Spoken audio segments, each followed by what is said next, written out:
Welcome to Shardcast, the Brandon Sanderson podcast. We're a bunch of mega fans giving you the news, discussion, and of course, a whole lot of opinions about Brandon's works and the Cosmere. I'm Eric, and joining me is Ian. Hey, I'm Windrunner. Also joining us is Evgeni. Hi, I'm Argent, and I have a whole lot of opinions. Today, spicy. Like three. Three? Opinions. Wow. 3, you can count them. Also joining us is Grace. Hey, I'm thegatorgirl. And lastly, we have David. I am Windrunner, and I disagree with Argent's opinions. Before you even hear him. We fight! We fight! No. Stop peeking the microphone, Argent. And I'm Chaos, and today we have brand new Cosmere. It's November. We finally get new stuff. The drought is over, and November's gonna be insane. What was our last Cosmere release? White Sand Volume 3. Yeah, that was huge. So what was the last Cosmere release? What was the last one that made an impact? Oathbringer? It was out, I think. Yeah. Okay. Yeah, because 2018 we just had Skyward. Yeah. But Skyward used to be Cosmere, so basically already there. No, we kind of got the Traveler in 2018, didn't we? Oh yeah, that was That's 2018. That's true. But that's I do love a non-canon, unfinished short story. It was exciting. It's interesting, but it's not like... Yeah. Anyway, Dawnshard's out. Dawnshard went out to backers. We're recording this the Sunday after it went out to backers, and this episode is going to come out sometime in the next week, but apparently Dawnshard is probably coming out to non-backers on Tuesday, probably. And maybe that is now where you are currently. Yeah, the book has been submitted to Amazon and Apple Books as of the time of this recording, and you can pre-order it as of the time of this recording. So it's just up to how long it takes Amazon and Apple to approve the submission. Cool. And there's not going to be an audio version for any time in the near future. Or the print version. Yeah, it's going to be a while. But we got to talk about it now because it's crazy. But before we do that, short bit of news. There's another book that's coming out on November 17th. Really?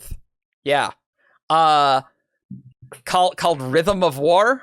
And you can name for a you book. can watch my review of it on this channel, and it has gotten a lot of views, and I'm like, whoo, that's a lot of views. Also, apparently someone felt that I sounded like a chain smoker there because I'm croaky, and I guess, but it's better than David, so it's fine. Make sure you drink your jugs of water, Eric. I will. Stay hydrated. I got 2 of them. I've been drinking so much water. Cheers. Hey, at least it's not that time where you have a 2-liter of Coke.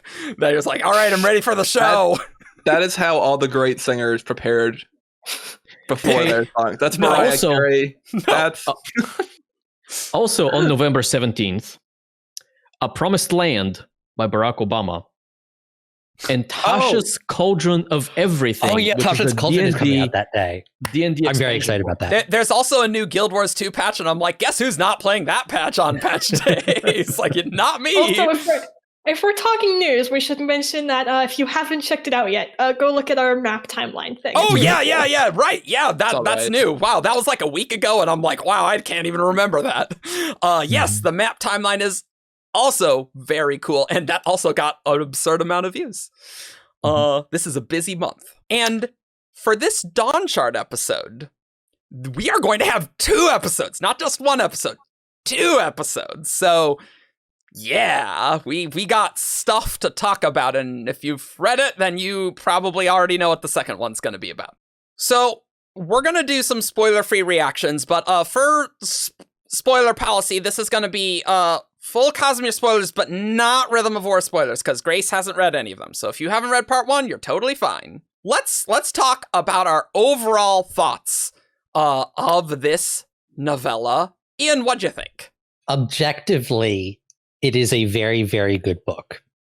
There's a small petty part of me that is very annoyed by this book because there are certain things that happened in this book that are very similar to ideas I had for my own stories. Oh yeah, Brandon's done that before on my ideas first things. And I'm just like, yeah.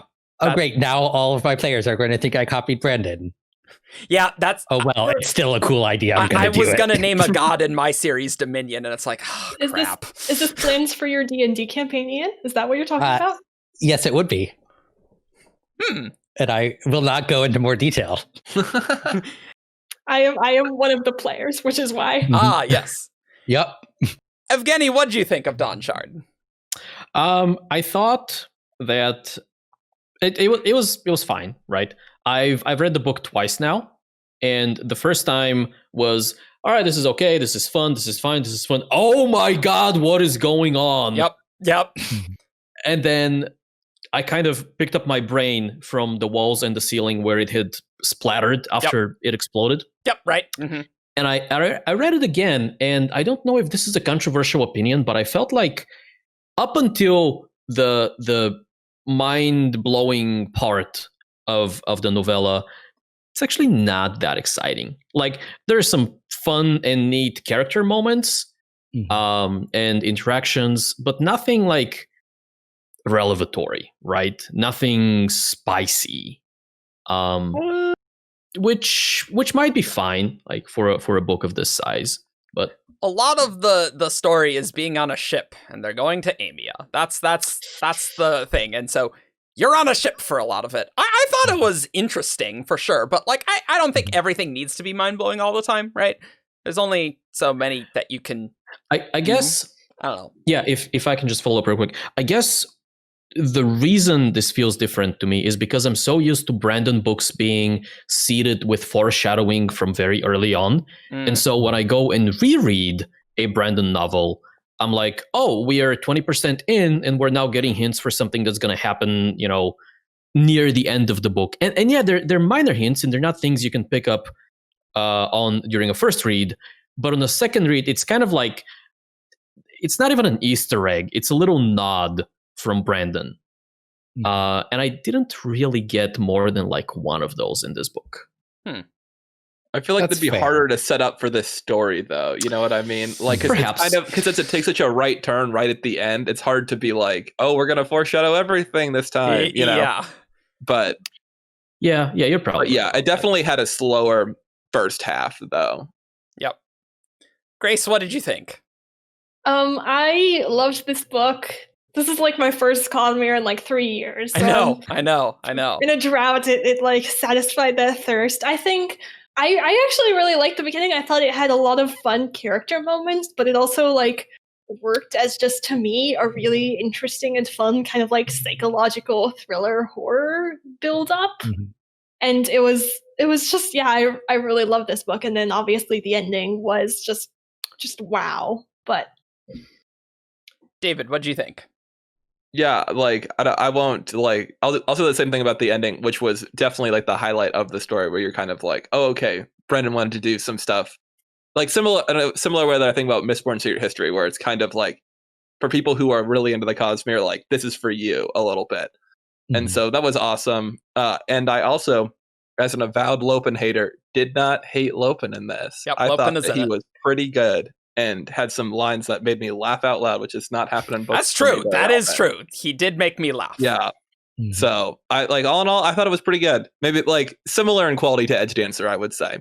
I think I liked it a bit more than Edge Dancer because this had more of the mystery. Because like going to Aimia, like it's just more compelling than like Tashik, right? Like as a setting, like it. Edge Dancer was really cool, like, when Lift was like, yeah, I'm gonna chase Nail, and, like, Zeth's there, and it's like, all right, I'm in, that's cool stuff. But, it's going to Aimia. We've been waiting to go to Aimia long time, so, like, I'm into that. But I thought the ship parts were, I don't know, it was a very easy read. Like, it flowed really quick, yeah. I do have a fondness for nautical fantasy, so the beginning chunk of this book I quite enjoyed, and I think the character is really good. Yeah, a lot of character development of minor characters that we haven't seen too much. Yeah, like I don't think Risen had like a huge character arc. Like I think there was a lot of time spent with her character, but I don't know that she changed all that much over the course of it, aside from just getting a little more confidence and being able to, I don't want to. I'm still trying to stay out of spoilers, so I guess I'll stop. Should we stop spoiler free part now? This is hard. This is hard. Yeah. I did a spoiler free review. That was so hard to do for Rhythm of War Because it just sounds like kind of vague, general. Like, yeah, no, I really is. liked It was good. Yeah. I do have one more spoiler-free point that I can bring up here, and that is that. So this is more of a general Brandon point, but it comes especially true in this one, in that in many ways, I play life on the easiest difficulty possible. Okay. And I am sheltered from trauma and in issues in all sorts of ways, and so. One of the ways, in fact, one of the main ways that I get to experience people with experiences different, like vastly different from my own, such as somebody who's wheelchair bound, is through Brandon's books. Because I, for the most part, don't know many people with such experience. And so, much like Kaladin gave me certain insights into depression, these recent chapters, and to an extent the Lopen chapters as well, are giving me a much appreciated insight into what it is to live this life, and hopefully they're teaching me things that I can take into my own life, and so that if I ever do meet somebody like that, I can be not a jerk, better human, learning more about humans and things. Yep, I would agree. I thought the character development, I guess Risen doesn't have a giant arc, but you don't always need it.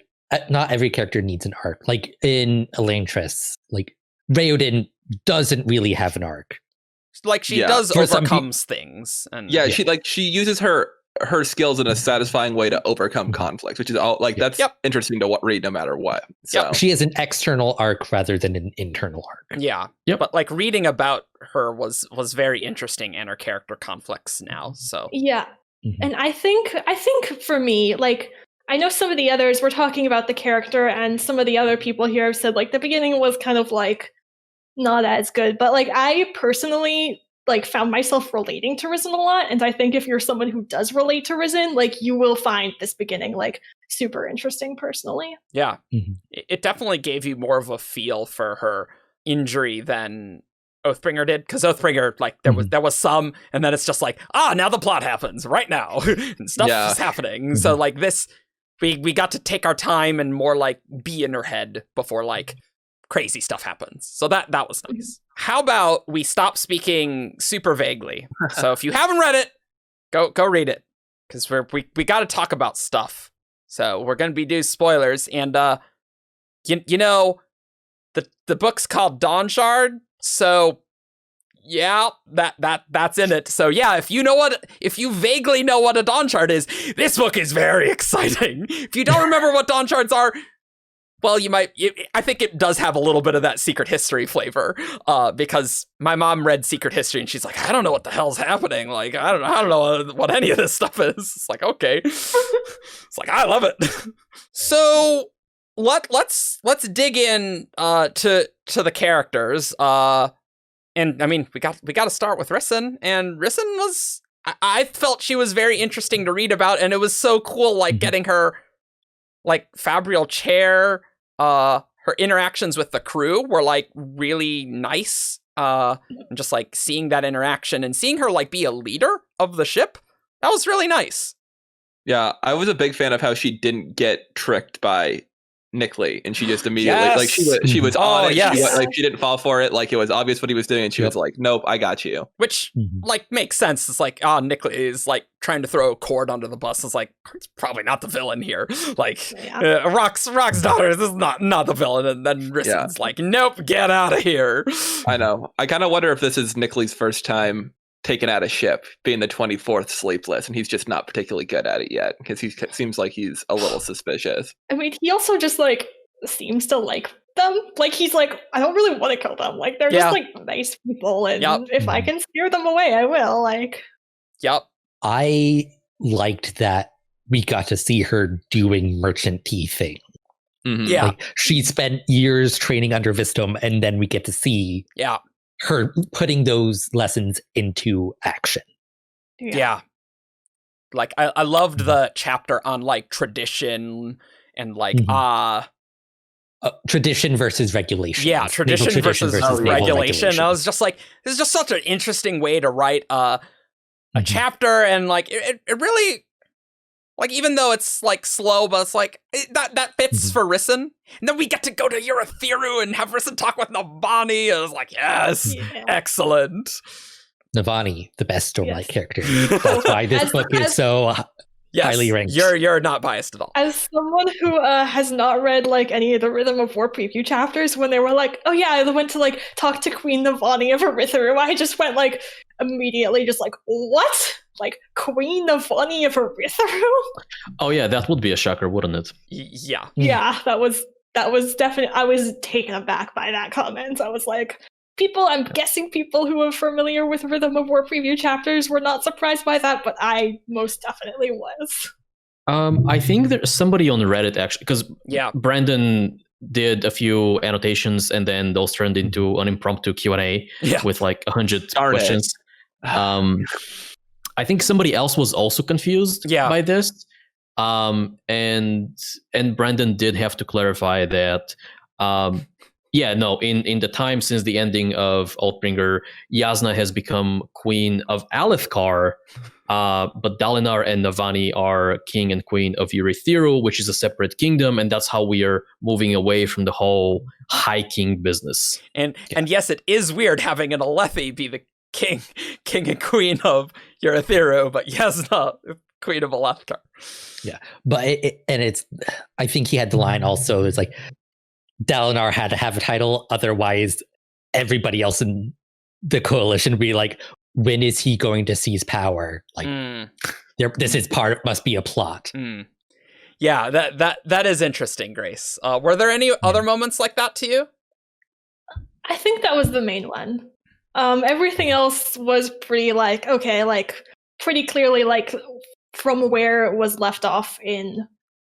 I think there might have been like a moment in Urithiru where they mentioned like Herdaz being part of a coalition under the Alethi or something, kind of in passing, but I don't really.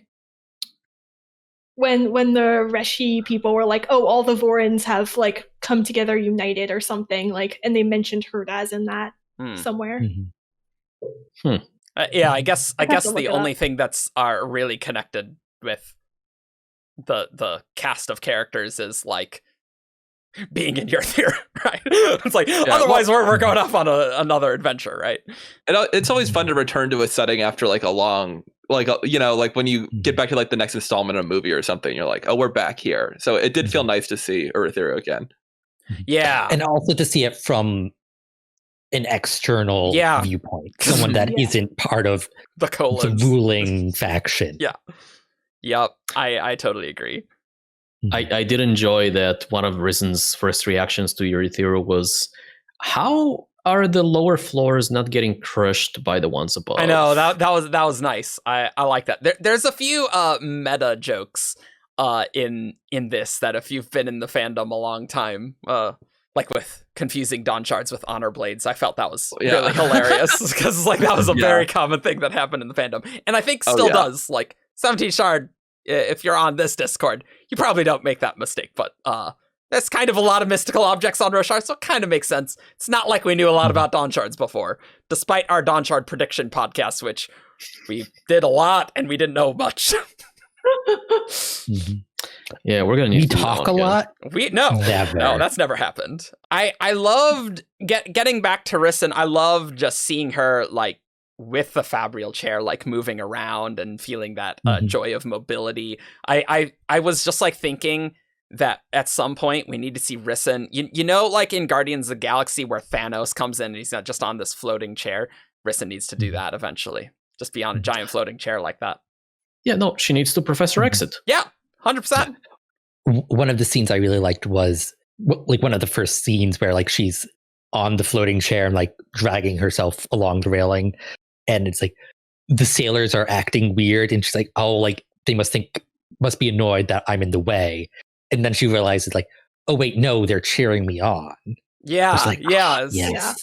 And it was just so nice, like their resolution with the captain, right? Where the captain Yeah. says, "Oh yeah, you wouldn't let like any of the crew die, like that was unacceptable to you," and it's just like the respect there.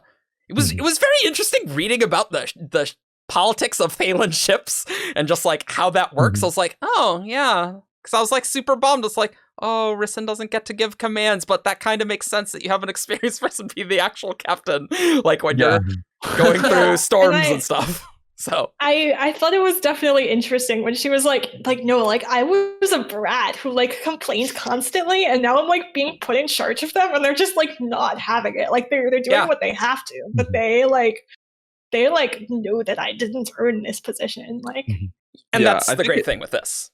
I think it's easy to like forget that about Risen too, because we didn't really see too much of her being like, she was a little bit snobby in that Way of Kings interlude, but like by the time we saw her in Words of Radiance, she was like a pretty solid person, you know. Like, she wasn't like whining as they were going up the Taina or anything.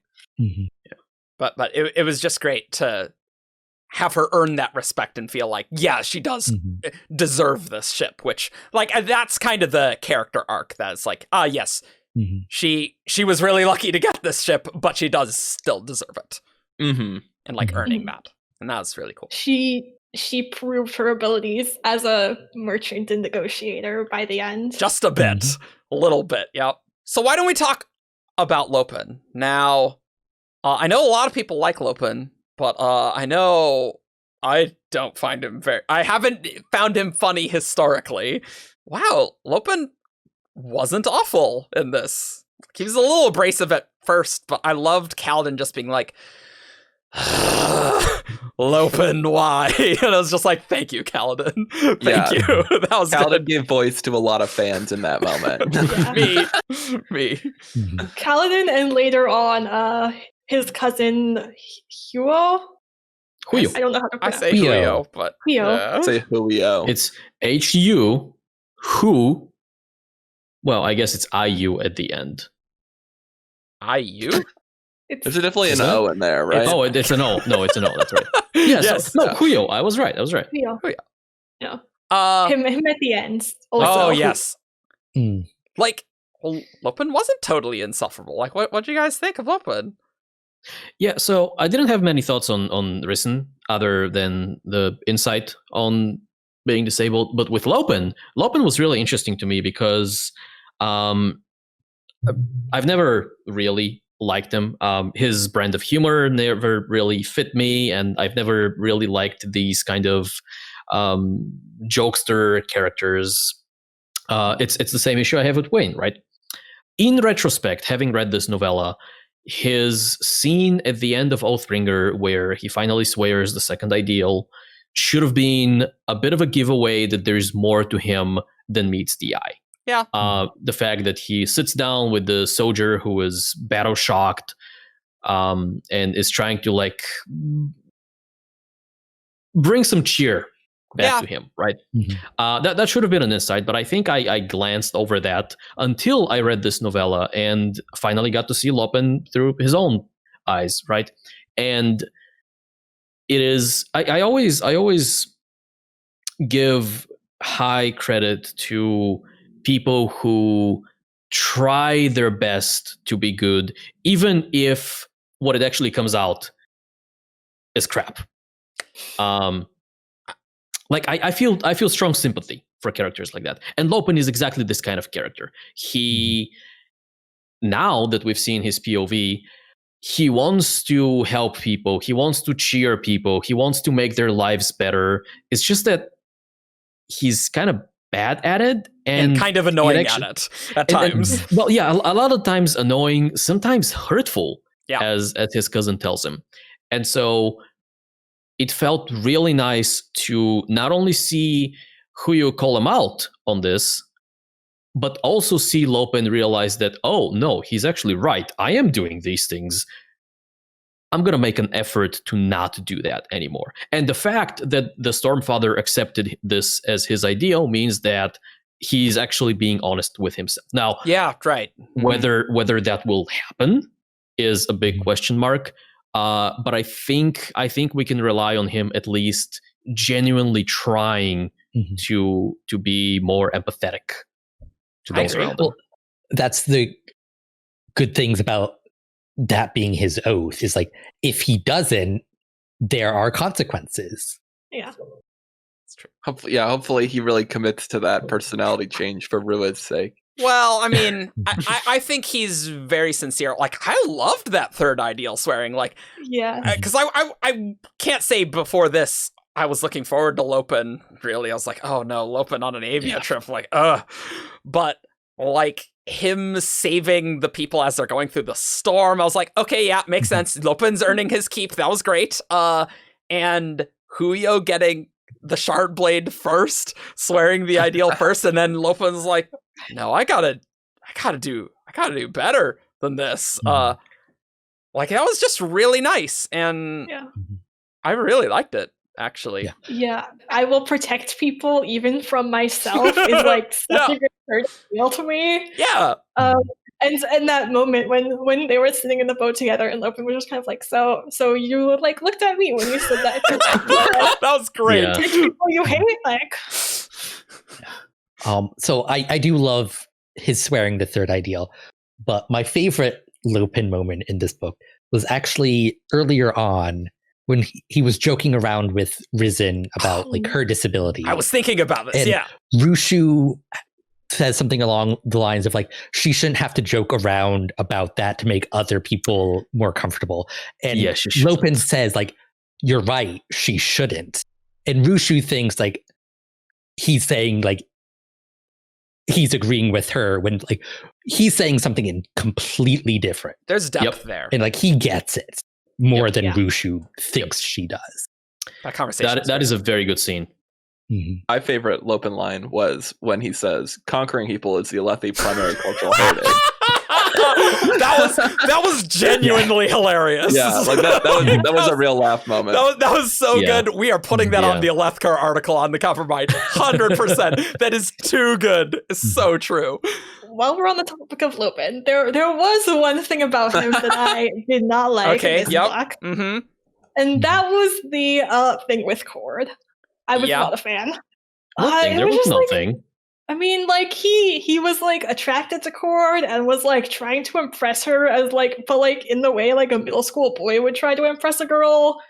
And like I just didn't see it at all between them. It's like the least interesting possible relationship to me of like the people on that crew. Like Cord and Risen more interesting because you have the like bodyguard, like she's the one who knows Risen's secret, like that could be interesting. You've got like Risen and Lopin, like they have that commonality. There was the scene between them when they were joking around together, like that could be interesting.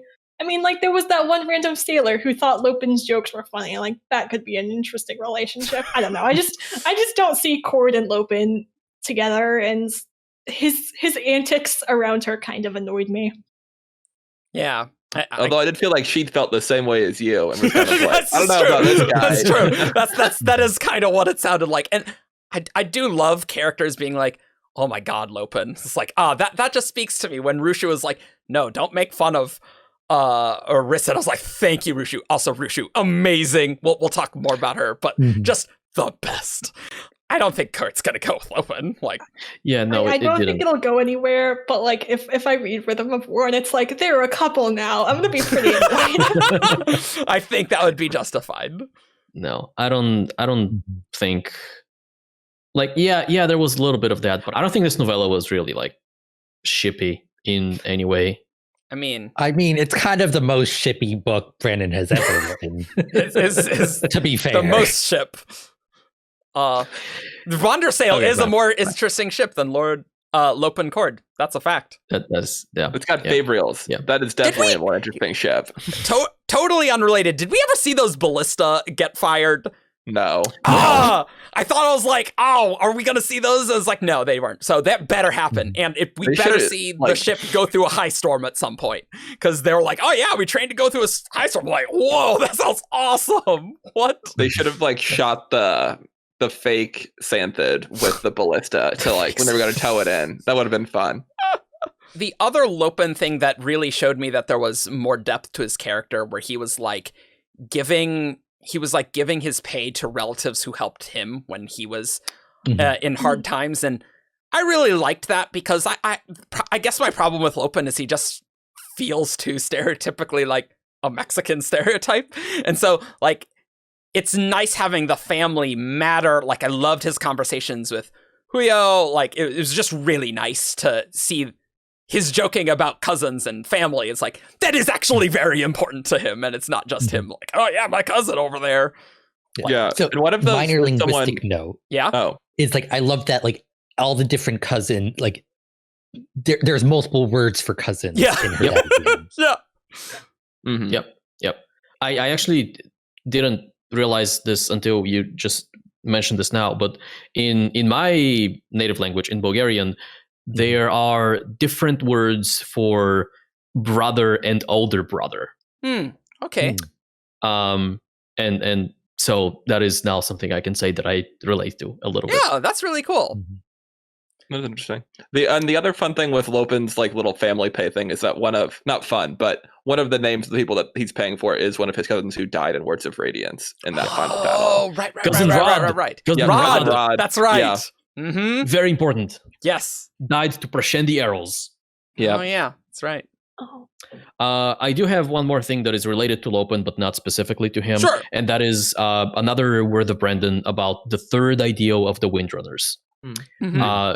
During that Q&A, people were trying to understand better how that third ideal works, right? Because obviously we've seen Kaladin, we've seen Teft, we've now seen Julio and Lopin. So Q10 Fanatic asks about the third idea of the Windrunners, and is it about protecting those you hate, or is it more broadly about going against your instincts / wants in order to protect others better? And Brandon confirms that it's more along the lines of the second bit. Okay. It's essentially, I'll get rid of my caveats about those I protect. Sure. And we're going to see more examples later on in the books as we see even more Windrunners level up. I do love the variance of the oaths. That's really interesting. It's definitely like more variance to that third ideal than I thought there was based on based on the way Kaladin swore it. So that is interesting. It seems like those generally are just a little more flexible. It always bothered me a little bit that both Kaladin and Teft were like their third ideals were so tied to hatred. Mm-hmm. So I will protect those who cannot protect themselves, and then some hatred related caveat, right? Hey, they're removing the odium. They're removing the hatred. That always felt so forced to me. So this feels a lot more natural. Like, just protect people, man. Yeah. Mm-hmm. Yeah. I do wish we got the exact phrasing of Julio's oath. Yeah. Because I don't think it's not like he doesn't hate Lopin. Nope. So it's not going to be the same phrasing as Kaladin's. No. But like, what is it exactly? Yeah, it could be something like even those who are really annoying. Infuriate like annoying as crap. Or those who cause me pain. Like Yeah. There was also mention of Sigzil, I think, was the one they mentioned as also having gotten a blade. Yep. And I think we don't have an oath that for was him. Another thing I picked up on, having not read Rhythm of War. Yeah, they mentioned Kaladin, Teft, and Sig as the three with shard blades. I think Brandon said that this was 3 months after Oathbringer. I think that was the word of Brandon. Yeah, I think so. I want to say 2, but something like that, yeah. Something like that. Not like shortly before Rhythm of War. More near to the end of Oathbringer. So that's cool. We should probably just talk about Julio, because it's right there. The man of the hour. Seriously, though. He's so great. Yes. Yes. Most shocking, like, reveal. I know. Like, arguably more shocking than the Dawnshard reveal. Yeah, we will talk about Dawnshard, but it'll probably be the later episode. Just so you know, listeners. Like, my jaw dropped, like, and then remains dropped for the entire rest of that chapter. So good. Because it's like, that's a trope. It's like the, like, seemingly dumb character that's actually, like, super smart. Yep. But the way Brennan plays it, it doesn't feel tropey. Yeah. It reads good. Like, it It's awesome. He's just bad with languages, and he's really smart. And he and Rushu, like, they had a moment where they were like really excited about the span read thing, and that allowed the floating chair to work, and it was just really cool. Yeah, and I like that it wasn't like he was like a secret scientist. Like, he was just a guy who like taking apart clocks and just was like a natural curiosity. Yeah, and it was just kind of very cool. Tinkerer. Yeah, like maybe. Yeah, Jess was telling me that she was like, he's wasted being a Windrunner. He should be a I was thinking Dustbringer to like take things apart and put them back together. I was like, oh yeah, you're kind of right in a sense. Somebody actually did ask about that on Reddit, but Brandon raffled him. Yeah. Well, I mean, the Radiant quiz, maybe he had a high Dustbringer and a high Windrunner, and it's just like, he found the Windrunner spread first, so it's like, any are valid. Yeah, I think like stuck with Kaladin. Yeah, the same way Kaladin, I think, could have been a really good edge dancer. Where you're just kind of like, that's true. Yeah, yeah. Yep. But I think it was one of the annotations, or it might have been a while, like talking about his inspirations for Huyo. Yeah, that was really interesting. It was like he once had like a taxi driver. Yeah. From Pakistan. I don't remember. I think Pakistan. I think Pakistan. Yeah. Who was a professor there, but moved here, and there's like credentials weren't recognized. Didn't have as good a grasp on the language. So it's like people underestimated him, didn't accept his training. Yeah. Yep. Yeah. So it's great. That's another story I relate very strongly to, because my father was also a professor and a kick-ass electrical engineer. But when he came to the States, he was like 50, and English, not his thing. And so like he knows his stuff like super, like he not only fixes but also like improves things around the house all the time. But like his education doesn't count in the States. His his knowledge doesn't count. Like he needs to take exams, and the exams he needs to understand, and that's not with happening. the English, right? Yeah, exactly. Yeah. So it's guy delivers pizzas now. Well, that's really sad, but it's really interesting reading about Huyo, just seeing that, because he really didn't have that much of a character. It's like, is the cousin who's bad with Alethi. Yeah. Like that's all we knew. I was always kind of unimpressed with that, just where I was kind of like, okay, like these are Lopin's cousins that we're not going to put any effort into characterizing. But and so like, I'm glad that we got the novella that characterizes, and it's so important. Breakout star. I love all of Huyo. I love all of his moments, but I think my favorite one was when he was like, I don't understand you, even when you are speaking Herdazian. I don't know why everyone thinks I do. And I think one of the other reasons why I liked him so much is that his dialogue is just totally different from Lopin.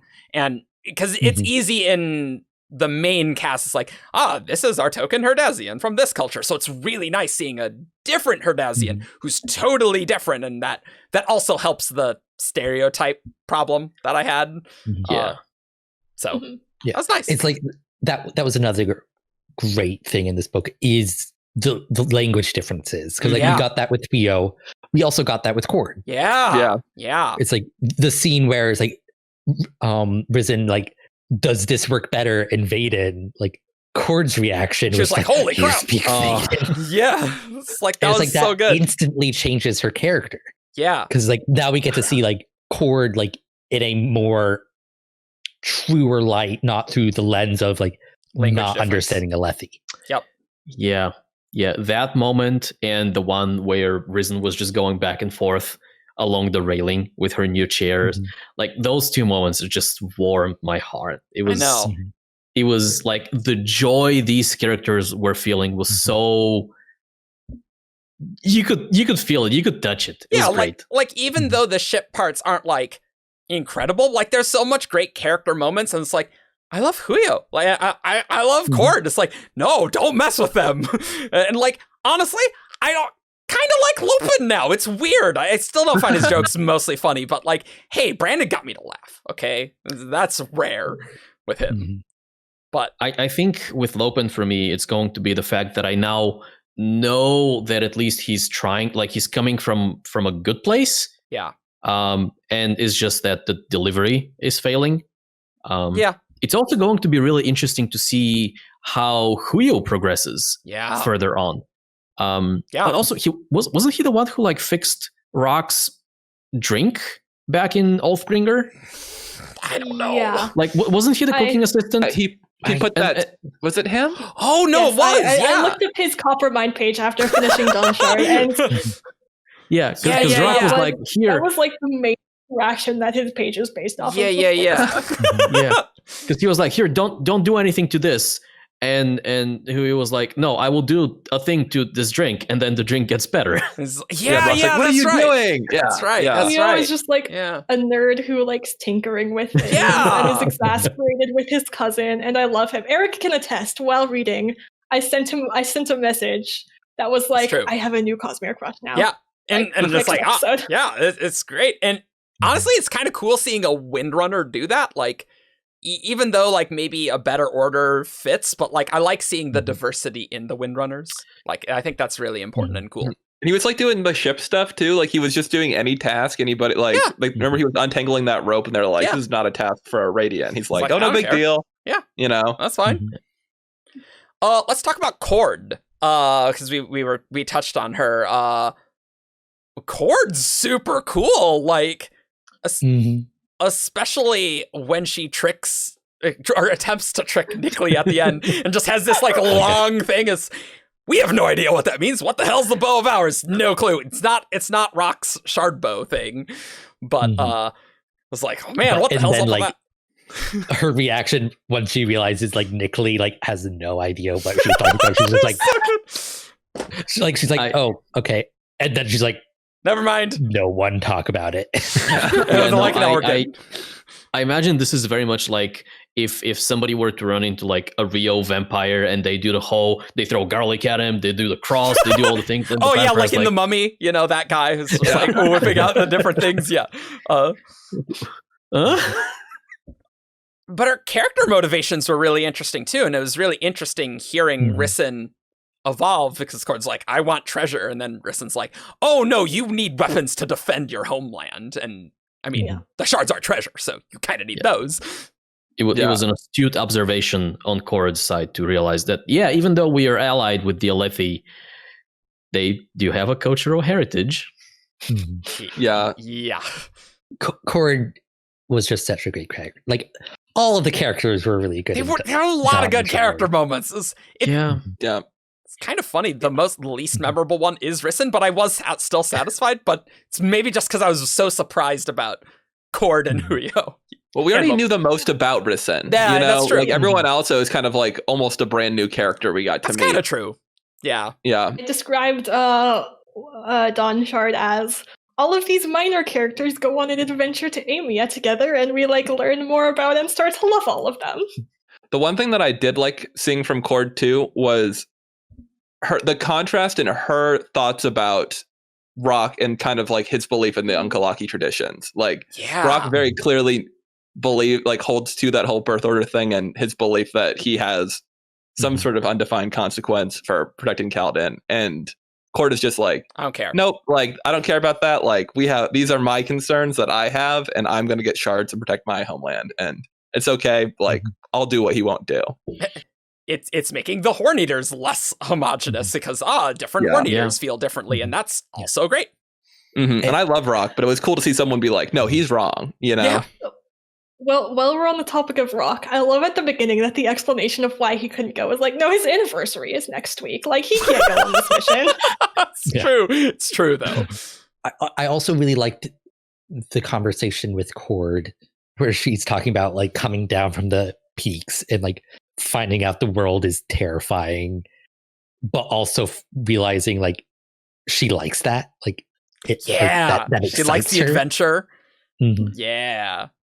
I think one of the smallest and kind of most low key, but also very like defining moments for Cord is the scene near the end when the Sleepless come up on the ship and this is terrifying. And like Risen is trying to just pull her legs up the chair because there are bugs everywhere. And like, Cord does something, like yells something to distract the Sleepless and just grabs Risen and jumps into water. Like this kind of, like, she doesn't freeze. She comes up with a plan. It's decisive action. She grabs her friend to try to, I guess, I don't know if they would be friends at this point. They've known each other for a few weeks, but whatever. They're friends but after the end of this. That's for sure. At least. But it's just like she's decisive. And she takes action.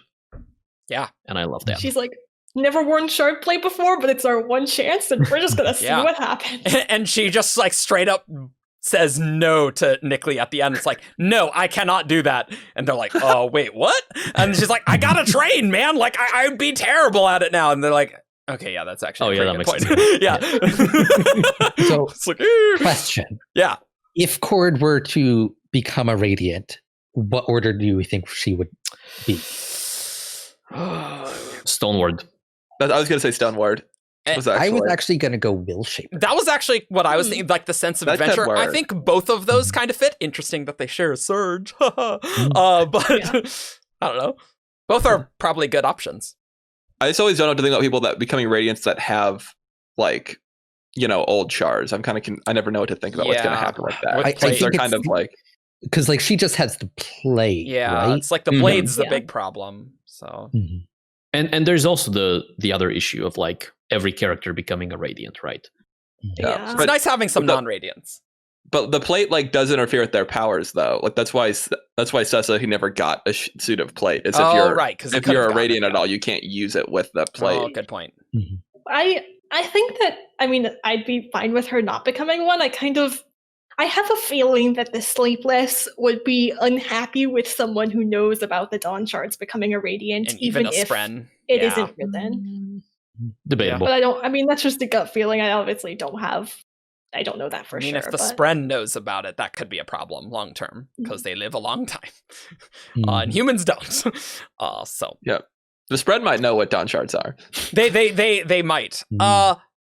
So do we wanna like talk about Nickley and the Sleepless? And I know, listeners, you want us to talk about the Dawnshard, but here's the thing with the Dawnshard.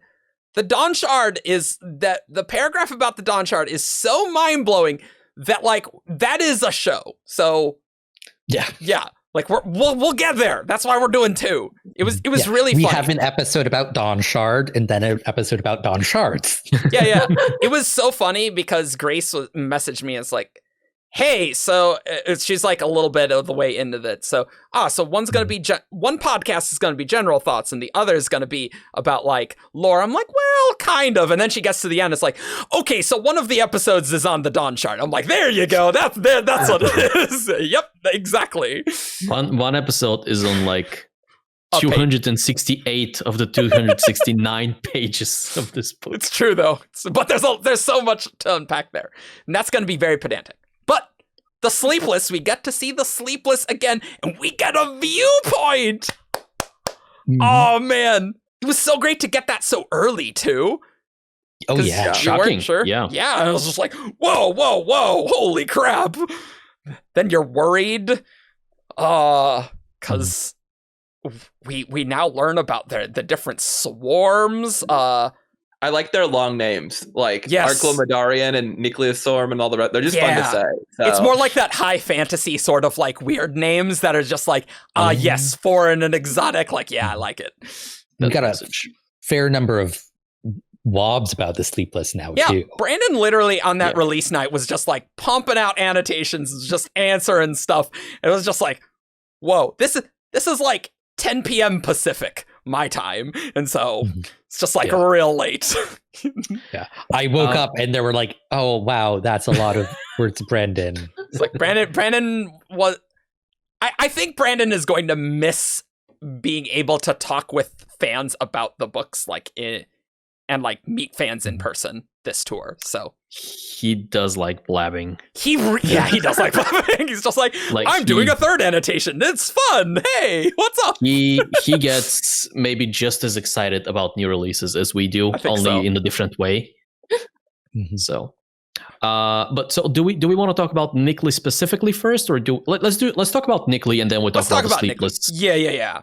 Because the general Sleepless stuff is a lot about the words of Brandon that Brandon said on the release. But I really liked Nickley. When we got that point of view from him afterwards, I was just like, obviously all the stuff about the Sleepless was really cool and mind-blowing, but my main thought was like, no, Risen is your friend, don't try to kill her. Yeah, and Nickley's like trying to like convince the Sleepless, no, let's not like murder them. Like I'll try again.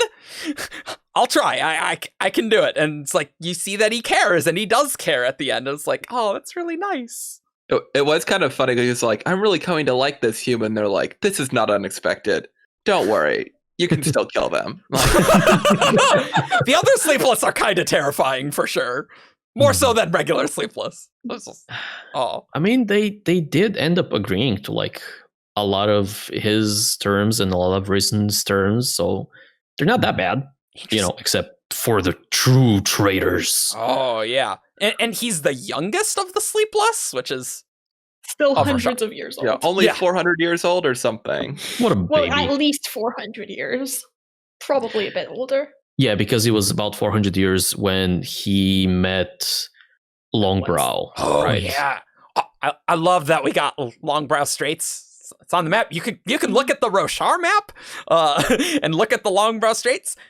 That's a dude. Wonder what they were called before 400 years ago and go, huh? I don't know, but Longbrow was there. I mean, it's like, what were the Straits of Gibraltar beforehand? Before like Gibraltar was a thing. It was all one continent, and the plates moved apart. Thanks for that geology joke there, David. I like how you're bringing your specialized knowledge in there here. You go. That's what I'm here for. You want to talk about creme, let me know. Yeah, that's how you know when Shardcast, when we're deep in another Cosmere drought, and David's like, okay, let's talk about creme. We'll call it Cremecast. It's all about creme. But we don't have to do that for a while. We have plenty to talk about. I liked Nickley. Like, he was an interesting viewpoint, and like knowing he was a Sleepless, like once that gets revealed, like his character makes more sense from Risen's perspective. Absolutely. It's like the little things that, like, okay, like I understand why you're saying that now. If you forgot, Sleepless were an edge dancer. That's what Arklow was. But we haven't seen much of them. We sure saw a lot more of them here, and just having our characters discuss and like span read to Yasna, like I thought that was really smart and interesting about like, dude, what is up with this crap? And Yasna's like, that is a good idea. It's like, oh, that's high praise. All right, I'm noting that. Yasna does not say that to no one. It's like, no, that's true. Because Risen was smart. Like, is it an enemy fused? Like, that's a very reasonable thing to think. Yep. You don't think bug creatures. Yeah. And then I liked at the end with Nickley when they're in the negotiations and Risen's kind of like he's the same person I got to know. Like, yeah, he's this bug monster thing, but like he's the same person that I've spent these past few months with, and like that's someone I can negotiate with, and that's someone who like doesn't want me dead. Yeah. One Nickley moment that I found particularly funny was when I think they were on the island. And they had just discovered the thing with the aluminum that Huyo had done with the conjoined fabrials. And so they were testing things, they were experimenting, and then at the very end, Nickley's like, just in case something happens to this expedition by some random chance, you should probably tell other people about this. Yeah. He did it like twice too. Like he was like, really send a message to somebody about this discovery. So you can tell Nickley likes the humans, and is worried.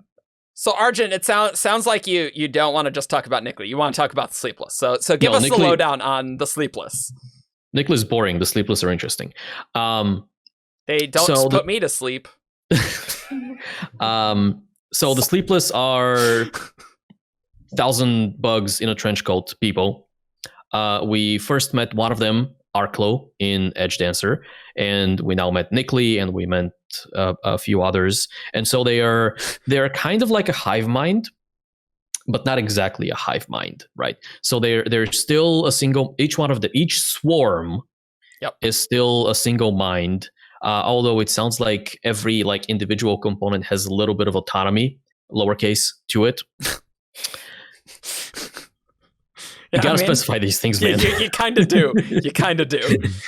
And they're very, very old. They can evolve, so they can kind of breed and evolve their own swarm, their own hordlings, they call them, to produce different adaptations. Nickley, the youngest of the swarms on Roshar, of which there are 24.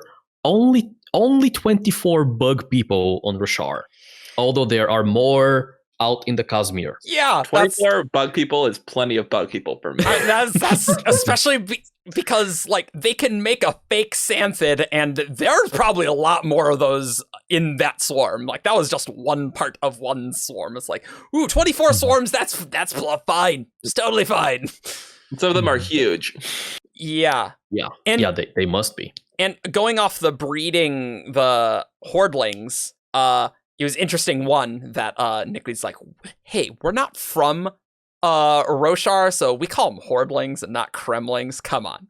But also, I was wondering reading this, like what the crap was up with the big creatures of Aimia, and it's just like, oh no, they're just really specialized hordlings, like the hordlings that take away the surge binding. It's like, oh, and then it's connected with the Larkin, which take the investiture. It's like, oh, cute, I like that. That's bringing it back. There was a good scene where, I think it's when Huio summons his shard hammer for the first time and like smacks it into one of those giant creatures, and it immediately cuts back to Nickley, and he like winces, and he's like, they're doing a pretty good job up there. That was pretty good. Yep. We know they have some control over their their current body's ability. Like Nickley can turn off his sense of smell, for example, which is presumably just like he somehow disconnects or disables some of the hordlings that make up this stuff, right? His body. What else do we know about them? Sometimes their eyes don't really work. Sometimes they have fake eyes. Blankly. And he was very proud of his eyes too, which is very funny. And we learned in a word of Brandon that Brandon said originally he wasn't going to have Sleepless be able to imitate humans, but the Rosharan ones can, and so they can be more involved with Roshar directly. But he did say that the other Sleepless elsewhere cannot imitate humans, apparently. Which is their hordlings are also more spider-like. Well, point of order. The first swarm that arrived on Roshar had hordlings that were more spider-like. So presumably that is what's his face. The first. Yelmaizen or something like that. Yeah, I don't know. We're just going to call him the first. Yellam. It's like Yellam. It's the last desolation. He's the first of the swarm. It's terrifying. Although not necessarily, like he might be the first now, but there may have been others before him that have died, right? Because we've seen either a dead Sleepless or just a dead pile of Kremlings in the past. I don't know if any of them have ever died. I'm kind of now skeptical of the idea that any of them kill have died. all of them? But I mean, you could kill their current body that they're using at that place, but I mean, they seem pretty extensive. I think if you kill enough of their hordlings, I don't know. Well, I wouldn't bring that many hordlings, like I would just always have a huge mass that I didn't have there, and I'd bring one body-sized pile. And like as soon as you're in danger, you just scatter your hordlings and like, all right, I'm out. But it's terrifying that just one of these creatures got to Roshar, and now there's 24 of them. There could be a lot of more Sleepless elsewhere. Yeah. And so the way we get new swarms, if I remember the word of Brandon correctly, is that you start with the first one, and it sounds like when a Sleepless is ready to make another Sleepless, I guess, maybe they like breed extra hordlings just so they have volume, right? And then somehow push away, like abandon some of their hordlings. They become separated with capital S. And then this new pile of bugs somehow develops its own mind, or maybe is given its own mind. We don't know anything about that. But the idea, so essentially the first is the progenitor of all of the swarms on Roshar. On Roshar. Either directly or like maybe as a grandparent. We're gonna have all the words of Brandon in the comments. There'll be a link to both of these so you can read if you didn't find them on Reddit. So I'll put direct links to them because there's a lot of pretty cool ones. They're good reading if you like the lore. So. And Nick Lee said when he was separated, he already had like specialized or Kremlings specially like evolved for spying and stuff, which I thought was interesting. Makes sense that they did that. I gotta show this off though, where someone asks, "Wait, there are Sleepless on other worlds, Brandon?" Yes, indeed. Have you seen them, Raffo? It's just like, screw you, Brandon. Like, it's objectively hilarious. But apparently, the non-Rosharan Sleepless look completely different.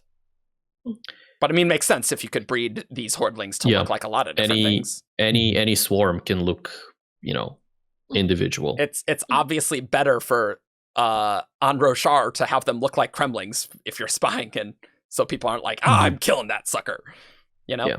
I bet there's one on Threnody. I don't have any proof, but like bug people just fits the vibe of that. It kind of does, though. Honestly, it's like, the evil's just a bunch of. It's a big mob of Sleepless. It's a mountain of bugs. Sure, this is plausible though. Like, it's true. But I imagine in other places, like one of the reasons the Sleepless on Roshar have to like try to blend in and present themselves as Kremlings and spy and things like that is, one, because there's so few of them, even though one of them thinks that they can just cull the humans easily. And two, they are focused on like being hidden and spycraft and stuff like that. But like maybe there are planets in the Cosmere where it's just entire continents of Sleepless, where it doesn't matter. Like they don't need to look like humans. They can just evolve for function. Yeah. Do we think they always have to look insectoid or like crustacean-y, or can it be anything? I mean, the crazy monsters that they had that they were fighting at the end were like very bizarre. They were like great shell-like. Yeah. Yeah. I mean, like, I bet they could make something mammalian looking. Like, I think if they can make it look like a person, they can probably make it look like a dog. Like, I don't know. I think the Sleepless started off in some way. Like they are like the original Sleepless looked in some way, whatever that way is. And I think future generations kind of just have to adhere to the hard laws of evolution, right? So if the very first Sleepless was, let's say, a spider-looking thing, or their hordlings were spider-looking things, then future iterations, like, they couldn't immediately jump to be like snake-looking things or monkey-looking things. Right. You have to go through the steps of evolution to get there. Yeah, but I think it's just a little easier since they have an awareness, so they can, like, it's not really evolution. Sure, they are aiming towards something. It goes a lot so faster. It's faster. It's like direct breeding. Like, yes, yeah. Yes. It's faster, but it still took 300 years to get Kremlings that could look like fingers. Yeah, but it would take, like, I was just saying more like evolution might take 3 million years. Right. So I'm not talking about the scale, like the time scale. I'm just saying, like, they still need to go through the same steps. They can just go through the steps faster. That's really interesting because when you read this, you're like, wow, the Sleepless are terrifying, and they're on other worlds, that's also terrifying. But it just occurred to me that probably when the first Sleepless came to Roshar, that's probably the most dangerous time for them, because they look very different and foreign, and they can't like disguise themselves really well. Granted, like, if you spread the creature around enough, then you're probably fine, but it's still probably the most hazardous. So maybe we don't have to worry about Sleepless like going through perpendicularities and being like, hey, I'm on this planet now, what's up? And it's like, I don't like that. But yeah, but like we don't know if did the first come to Roshar in secret, or did people invite them? Like, did they come? Like were they refugees that like requested asylum? I think they had a planet get blown up by a Dawnshard, and that's why they're really afraid of Dawnshards, and there aren't that many. I think that's Sleepless fair. Around. I think that is very plausible that they could come from Ashen. Or someone else. Yeah, I guess yeah, that's I was true. thinking somewhere else, honestly, but I guess they could also be from Ashen. Like, yeah, I don't have any good thoughts on that. Well, there's probably going to be a dedicated Sleepless podcast eventually, where we've thought about this a little more, because this is really fresh right now. Now it's like, here are facts, here are some hot takes. That's what the episodes are right now. I kind of feel like, now that I think about it for an instant longer, that Ashen has always struck me as another one of those Yolen clone planets where they're like, where it's going to dump like Earth life on there and call it good. And I just don't imagine that Aiden Nelson was also, assuming Aiden Nelson created Ashen, was like, I'm going to make Earth clone plus this weird random hive mind species that wasn't on Yolen, and we'll just put it here. Really like, weird. It feels pretty alien to me. Like it came from somewhere. Yeah. Like they came from somewhere different. It's plausible that whatever place they came from, could be Vax, but wherever they came from could have been blown up by Dawnshard, and it's like, yo, Dawnshards, we are protecting this. But one other thing about Sleepless was there was a word Brandon responded and said, Sleepless are possible of radiant bonds, and then he says, I believe the back jacket of the first book implies as much, if I remember correctly. You do remember. I remember getting into a lot of arguments about this, and on Discord, and I was totally right. So there. Take that, people on Discord. The implications there. We don't take any grudges personally here. No, not at all. No grudges. But that's just so crazy. Yeah. It is completely insane that they. So like, did they just sever the bond then? Because like, if they were Radiants in the past, and they're all still around. Wow, that's so interesting to think about. I was thinking that too. Like with the Recreants, we know there are. I mean, maybe the 3 traders. That could be. Oh yeah, we didn't talk about the traders. Oh, what the hell's up with the traders? Like Arklo is not one of the true traders. He's a for funsies trader. So Arklo is, Brandon says, not an enemy. He disagrees with them, like the first led sleep, the first faction. The first is a terrible name. Just call him Dr. Y. Dr. Y. Dr. Y. But they don't hate him. And then so there are 20 with the first. There's Arklo, and there are 3 traders. Mm-hmm. Yeah, maybe. Does that add up? Yes. Brandon made it work on the 20 that they reference includes the first. So there's 20 that are just the regular Sleepless. There's 3 and then true traders, and then Arklo, who's just doing philosophy. Okay. Maybe what they did that made them a trader was like severing the hell bonds. I got the impression that them being traders was more recent. I think. I have no idea. I don't know. I think it would need to have something to do with with their charge as being the protectors of the Dawnshard. Like I feel like the Sleepless as a group, or at least the swarms on Roshar, would consider that to be like the thing that can be betrayed. But then I would say that they thought that Kaz's ship sticking around was a move on Arklo's part, and that seems like that would be a come check out the Dawnshard type move, potentially. Because like, what is the other motivation for keeping that ship from sinking? It's so people find it.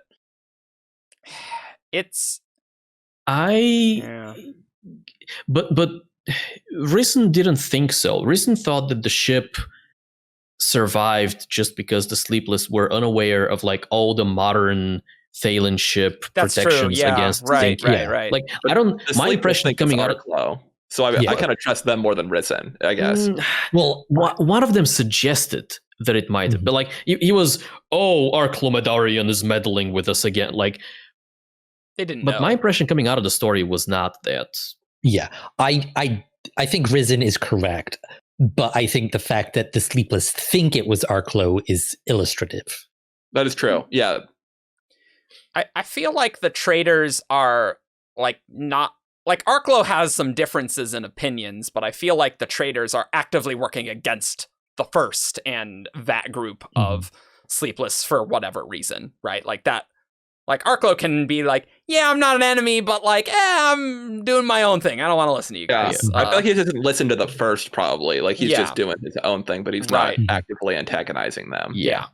Generally. Yeah, I think like Arklo is more inclined to work with the humans, whereas like the first led faction up until now, like have been like, we tried working with the humans, like we're just going to focus on protecting the Dawnshard right now. And let them handle the whole odium business. Just that. So how about we talk about the Dawnshard? We'll go deep into that in the second podcast. But the Dawnshard's in Akana, and we got to talk about Aimia. I think this is we have to go talk about Aimia, and we have to talk about the Dawnshard in Aimia. Okay. So Risen has just gotten something magical stuck into her brain. Yep, from this weird mural. And so, and so Nikli is talking to her and explaining that mere words cannot explain. The Dawnshards are commands, Risen, the will of a god. The most powerful forms of surge binding transcend traditional mortal understanding. All their greatest applications require intent and the command. Capitalized. Both. Demands on a level no person could ever manage alone. To make such commands, one must have the reasoning, the breadth of understanding of a deity. And so, the Dawnshards. The 4 primal commands that created all things. And then eventually, they were used to undo Adonalsian itself. Okay, so obviously there's a lot to unpack there. So just so that'll be Just the next. a little. Just nothing big. Adonalsium shattering. I'm sure it's not a big deal. Anyway, so Risen has a Dawnshard now. Sorry, Risen is the Dawnshard. Fine. I don't like that Brandon's doing this. The Dawnshard bearer. Holder. That was one of the other in-jokes that I felt was hilarious. It's like, hey, don't make another shard bearer. It's like, Dawnshard bearer. Like, all right, that was good. I like that. But yeah, so the Sleepless were protecting this Dawnshard in this mural, but they weren't the original Guardians. The original correct. Guardians were the Larkin, The Lancer. Lancerin, yeah. The ancient guardian. The guardians ancient of guardians. ancient scenes. The Yep. Guardian of Ancients? What does that even mean? I think it's just like they are the guardian of this Dawnshard, and they used it, and it was used to commit an ancient sin, which was blowing up a whole planet, and that's a pretty big sin. Okay. All right, Like- yeah, that works. That's actually Killing very God. sensible. Killing God, yeah, there you go. Yeah. Killing God, makes sense to call that a sin. I think that actually is on the list. Is killing God. Killing God is on the list of sins, I think. Yeah, that is on the list. I haven't notarized it or checked, but I don't know.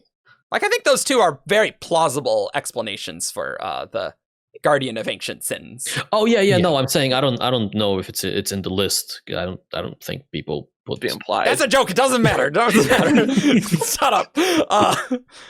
So that's just very interesting because the Lancerin were all killed in the Scouring, right? That's what Yasna said in Way of Kings. They were believed to have all been slain. Right. Which is not totally true, but the big ones seem to all be dead. So the Scouring's pretty interesting. Mm-hmm. Yeah. So in a previous podcast, we kind of thought that the Scouring was within like living memory, so like within a few generations. Because Dalinar remembered it. That is obviously not the case. Obviously right? not the case. This new lore is essentially telling us that the Recreance happened, and then relatively soon after that, hard to say relatively, but post Recreance, probably not more than 1,000 years later, but like after. Say closer to the Recreance than modern day, though. I would definitely agree with that for sure. Yeah. But I just don't know if it's like directly after, right? Okay, fair. I personally think it's like very like within decades at most. But I mean, whatever. that's plausible. We don't know, but yeah. But then at some point after the Recreance, people got upset with Aimia because secrets, right? I remember this line. It was good. They thought their secrets could protect them, but secrets can't hold swords. Oh, yeah. All right. Yeah. That's true. That's a good line. Yeah. I'm sure there's a Lightweaver like cryptic joke somewhere in here. Definitely. 100%. But yeah, so people got up and apparently with all the shard blades that they got from the Recreance and all the plate that they got from the Recreance, just scoured Aimia clean. Well, killed. Well, they didn't scour. They destroyed the fabrials that was keeping it habitable, and then nature took its course. Yeah, that was such a... That's the weirdest thing, That's I think. so weird. Like, apparently, Aimia is just naturally crappy and barren, and they had fabrials. Like, Nickley called them fabrials, but we don't know if that's what they were, right? They definitely could have been some other type of off-world magic thing. Some Magitech. When I read that, my immediate thought was Irithero. Because we know that, like, there's supposed to be something in Irithero that allows plants to grow, and it's not working, and it's like, that's one of the things that, like, is wrong with the tower. So when I read that, my immediate thought was like, it's something similar to, obviously probably not exactly the same, because I doubt Aimia has like a sibling equivalent or whatever, but probably similar to whatever Irithero uses. Yeah, that's reasonable. It is also worth mentioning that Kusikesh, who is a very weird kind of spren. Oh my god, is not that far away from Aimia. So, like, if we are looking at big spren, David's reaction. That's a David reaction face right there. I guess that's true. I was just thinking more like, I've never got the impression that the Irithero like habitable bubble extends particularly far. Yeah, because Aimia is huge, right? No, I'm not saying that Kusikesh like all the way from, like, I'm saying maybe humans came and like grabbed Kusikesh from Aimia and moved them, or right? like after whatever happened in the scouring, Kusikesh moved or something. If like maybe. I was just saying like Aimia would perhaps be a more impressive achievement than just one mountaintop that they managed to do. That's a good point. Island. Because it was huge, and Nickley says it was like tropical, and I was like, wow, that's really cool. And I'm like, where did is it just regular main Rasharan continent life that they brought over? Or like, where did the life come from that existed on that island? Because they don't just spring into existence. David, it was all bugs. Bug palm trees, bugs. All bugs. It's like, oh, it's beautiful. Oh no, this is not beautiful. This is horrifying. Bugs all the way down. Bugs. But just think how wild that was. Weird tropical island with two different species of immortals and humans and Radiants and the Lancers that are flying around being guardians of the Dawnshards. I feel like the more I hear about it, the more like this scouring makes sense to me, because it's like, oh yeah, the mainland was just like in chaos from the Recreants, and like people picked up Clay and Blade and they were all killing each other, and then over there those like assholes with their tropical island, and it's like we want the tropical island, we have lots of blades, we got guardians with secrets, like like what? Why don't we go attack them instead? Like yeah, that's very plausible because a lot of idiots got shard blades. Yeah, that's true. But speaking of those fabrials, whatever, the weird storm around Akana, like what the hell's up with that? I don't know. Like, I think that was one of like the weather manipulation fabrials that made Aimia habitable, but just refashioned into a defense mechanism. But why is it Possibly. working now? Like, why is it working more poorly with the Ever? Yeah, because that was what you I told me it was confused on. weakening. Yeah, like Yeah, the it's storm weakening is with the weakening. Everstorm. And there was Maybe a it period just of can't time. deal with like 2 It's mega too much storms. strain. Well, I mean, no, that might actually be the case, right? Because by the time the high storm gets to it's Aimia, it weaker. is super weakened. Okay, but the that's fair. Everstorm, like that's ground. Well, it's not ground zero, but like That's kind The of Ever- plausible, though. The Does Everstorm the is Everstorm wimpy, weaken? though. There's no storm wall. It's just like Yeah, watch out that's for that true. lightning, you know. yeah, but it's Maybe- like lightning and stuff. But that's not I mean- wind in a storm wall. It's blowing the storm out of the way. It's just a big, ugly red cloud with lightning and I rain. think it's a still little more disruption dramatic to- that. I mean, for all we know, this could just be like a cultivations plan, and she put the storm there, and now she's like, I want Risen to have this, and it's part of my plan, so I'll like weaken the storm. Yeah, but it sounded to me. I mean, that anything's possible with cultivation, of course, but it seemed scouring, not scattering, the scattering, not to be confused with the shattering or the splintering or anything. The scattering, I am sure we're going to get the scattering. the scatters of Adenalcium.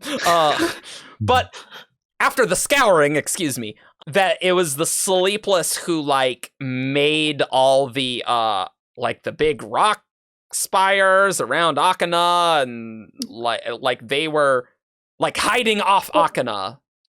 Didn't Kaza say that the spires looked soulcast? Mhm. And Yeah. Sleepless can't be soulcasters. That is one thing they said. Can Sia Amians use it? They might have been Probably. in it. Also, can Sleepless Radiance soulcast? But this was after the Probably. Recreants. I mean that's a good question. That's a very good question. I don't have an opinion on this, but I think there's plenty of opportunity for Sleepless Radiance to be exempt from how we think of the Recreants as a whole. Mhm. It's so weird to like- think about, though. Like just Yeah. Sleepless Radiance chilling with our regular knots. Like, oh, it's so weird.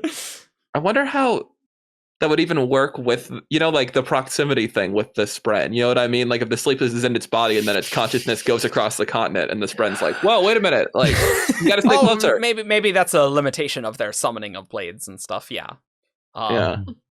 There's clearly enough for a Sleepless podcast here. There's plenty here.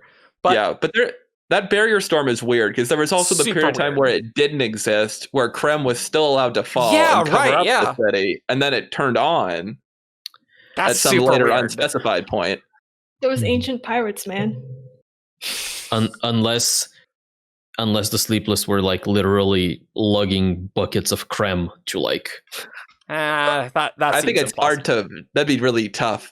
I'm already impressed by the fact that the whole city's gone, but Yeah, what's up with Akana? Like, so I'm like, there was so much in the ending that was just like, wait, blink, what all happened here? Like, because what was up with Akana? That the Sleepless built a fake city that looked like the city that the Alethi expected, that like had Yeah. the somatic pattern that we got from Way of Kings, which is cool. But that wasn't the was. real Akana.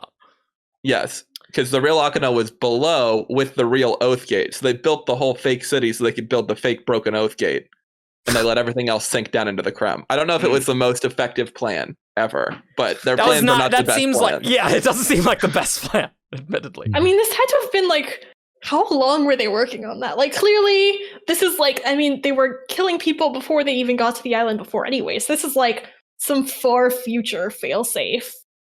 Oh like, yeah, That's some foresight, man. You just have the Yeah. sitting building hordlings. They're very good at building. Everyone knows that.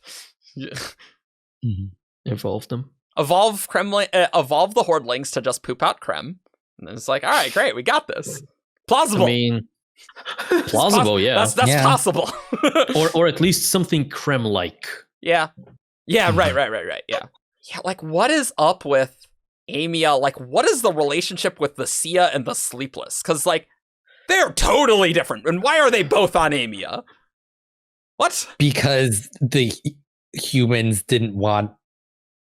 They wanted the weird non-humans on their own island where they didn't have to deal with them.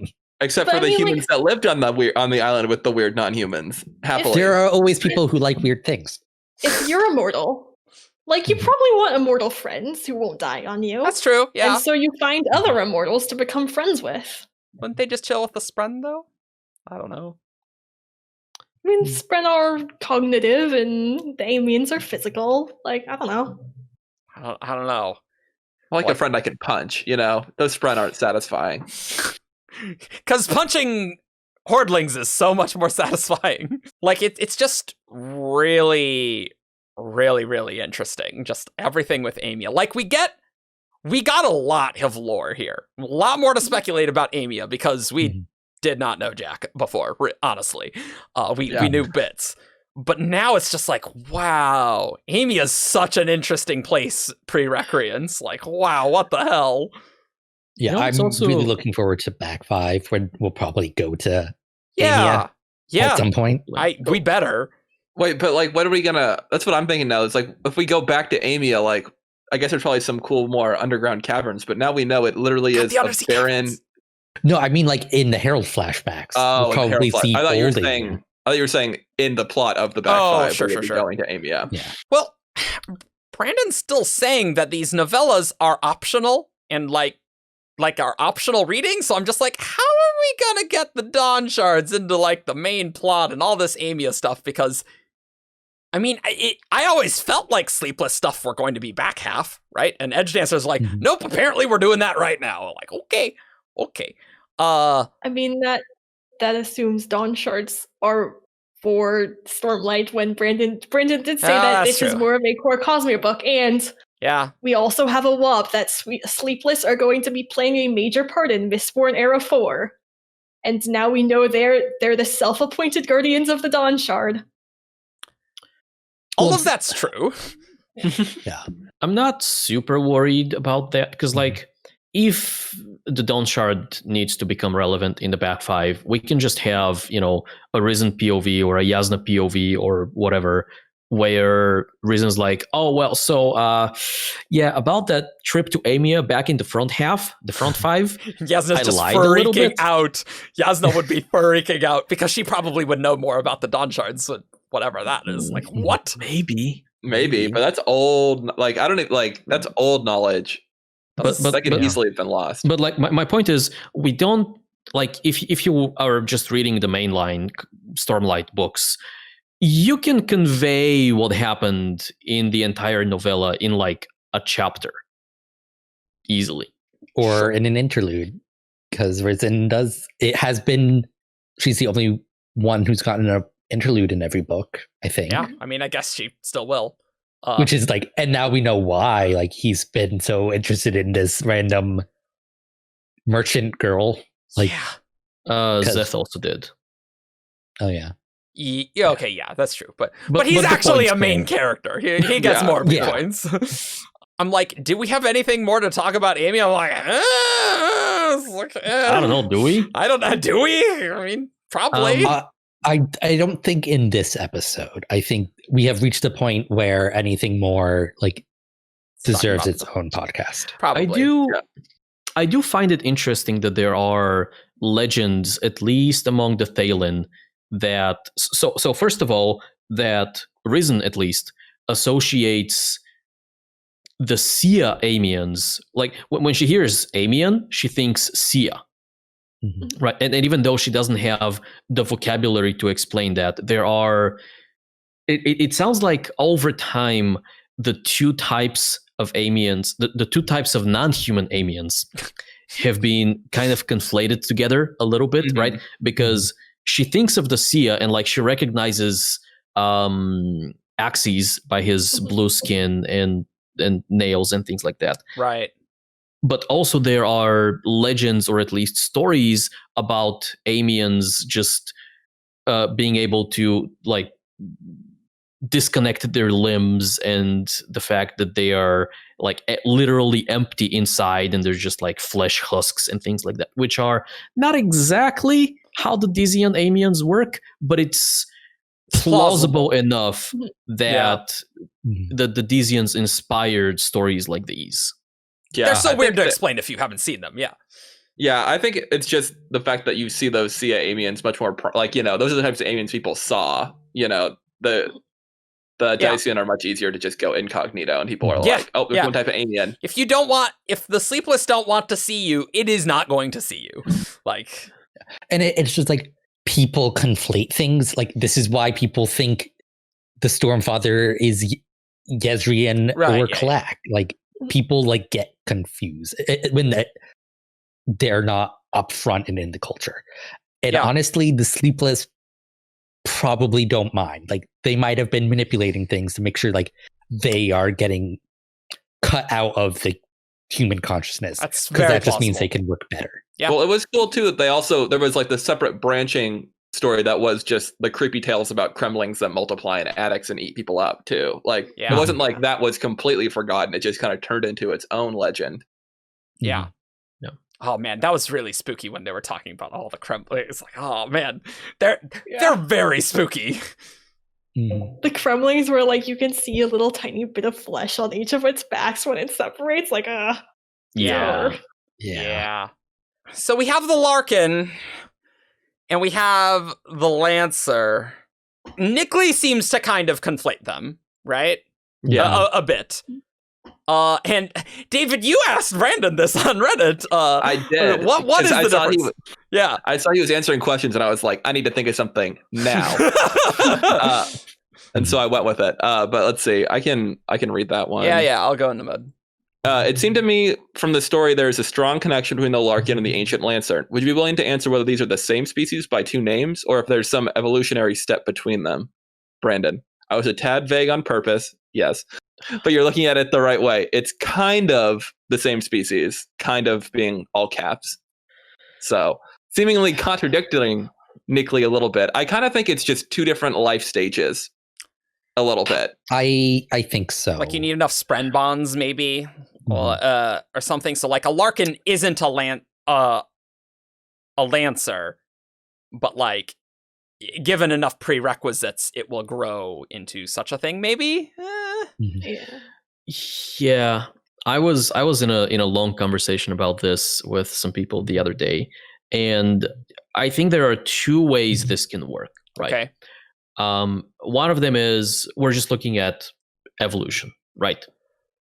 2,000 years ago, there were Lancerin, and now because all of those were extinct and only a few Larkin survived, and maybe they interbred, now they're slightly different species, and so, but that's boring, right? That's boring. The other one is that there is so we know that great shells pupate and they turn into different things, right? We've seen that. And so we could be looking at something like that. We could be looking at, tiny dragon wasp things that we call Larkin, and then they grow, and then at some point they go and pupate, and what emerges is a Lancer. Yeah. Okay. That has long been like my assumption. Yeah.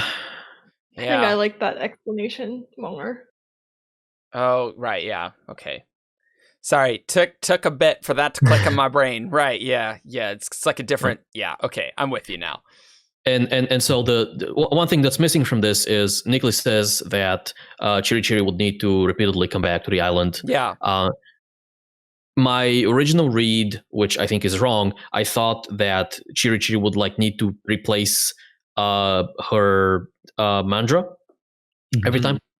I think she needs to bond with more Mandras now. Yeah, definitely. That's what 100%. Yeah. Because we've seen massive chasm fiends and great shells with lots of these quote unquote arrow-headed spren. Yeah, which are the Mandras. AKA spren, AKA Mandras. Yeah. It's very interesting that the chasm fiends on the Shattered Plains don't need to go to a specific place, but the Larkin. I think they have to go to the Shattered Plains. It's like that. They don't live there their entire lives. Like they go there to people. Right. I think that's their special location. I guess I'm more just wondering why the Shattered Plains are special in that respect to bond a Mandra there. Do you see what I'm saying? I'm surprised by the fact that there are subtypes of Mandra, you know what I mean? That there is this more potent version that lives in Aimia. So I wonder if there might just be a more compatible type of Mandra that might live in the Shattered Plain region that is more useful for a great shell for some reason. like co-evolution where like some mandras bonded with different types of great shells, and then those like evolved together, and now there are like subtypes almost that are more compatible with different great shells. That's cool.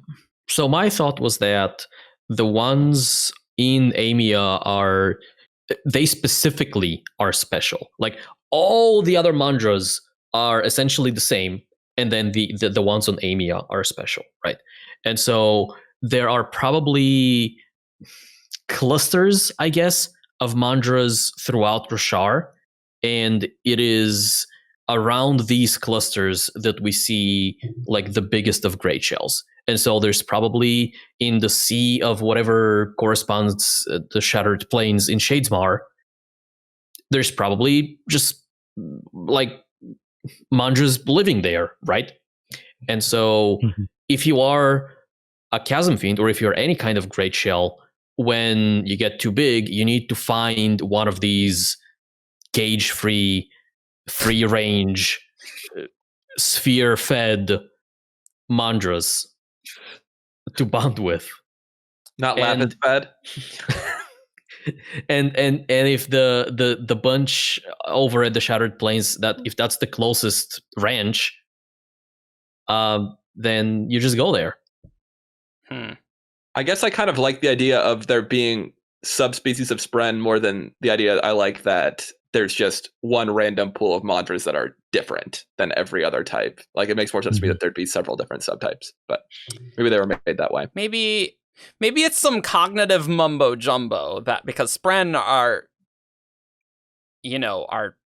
like the personification of Spren matters, like how people think about them. And so with all the weird species that were on Aimia, that like there was like the weird perception mumbo jumbo in Aimia because there's so much weird crap there. I don't know if I like that theory, but like that could over a long period of time, and it sure sounded like the Sleepless have been on Roshar for a long ass time, and the Sia maybe a long time too, but I can see like some Spren being like influenced by those different species, right, in Aimia or something, and that now it's just like, now I'm the Aimian mandra or something. I don't know. Yeah, no, I actually kind of like that. So we know from a while back, I think from a Word of Brandon, that we actually know that from the text. Yeah, there are Spren whose presented gender doesn't match human genders. Yeah. It seems to match Singer ones. Right. And so it's plausible to me that different species either result in different Spren or can affect the way that Spren look and behave on the other side. So I'm on board with like spider people and blue people making stuff weird, leading to different Spren. Yeah. Yeah. I don't know if like the Spren considered the Singer imagined Spren to be different species like this. It's like, because like a Singer imagined honor Spren that's like a Malin, like it's still an honor Spren. Sure. Presumably.